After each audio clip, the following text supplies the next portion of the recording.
Staley finished third in their district and will send 12 wrestlers to state this weekend. James Mahan won't be among the Falcons competing, but he's still a big inspiration for his teammates.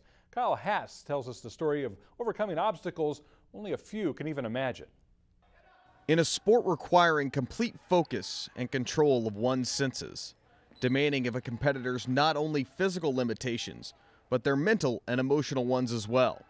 Former Iowa wrestling coach Dan Gable once said, "Once you've wrestled, everything else in life is easy." For Staley senior James Mahan, it's never been more true.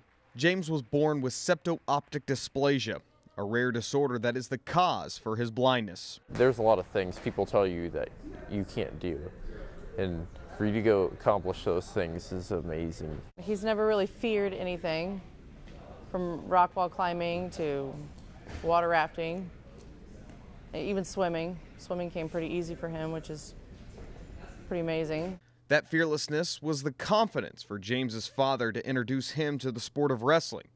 Despite James's visual limitations, he was able to begin to find equal footing on the mat. I had always done sports, and I know what sports could do for him, and he was always a rambunctious kid. Like, I was roughhousing around with my cousin, and Dad's like, maybe you should try wrestling. Really, wrestling was really the only outlet that he could compete on the same level as everybody else. He's never afraid to try anything new.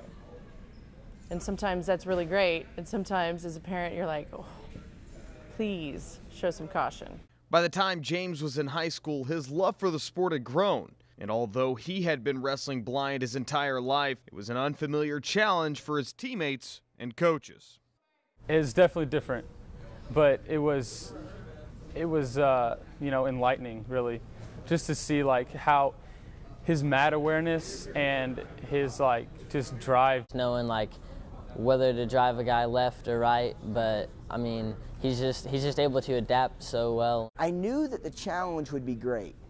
I did not know the ins and outs, but thank goodness for his personality. We're so visual dominant, and the sport is feel, and it's tactile, putting concepts across verbally that then turn into physical applications. And that was the thing that we really had to develop. They knew James. They might not have known exactly what to expect, but quite frankly, neither did we. It was a little bit of a rough year for me, my freshman year, as far as wrestling, because, got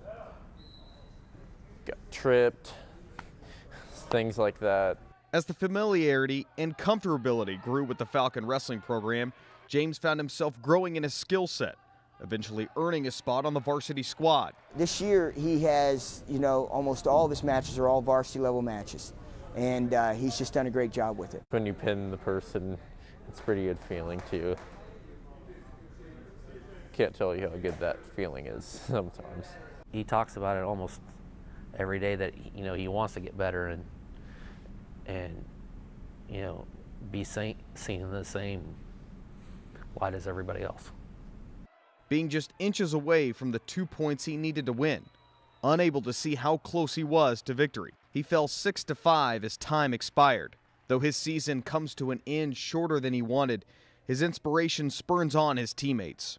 Makes you really think, because if you might be having a bad day or something, and then you just know that you can do anything you set your mind to. Not only has there been great personal growth for James, but everybody that he's in contact with, there's also that growth happening with them too. At Staley High School in Kansas City, Missouri, Kyle Haas, Time Warner Cable, Metro Sports.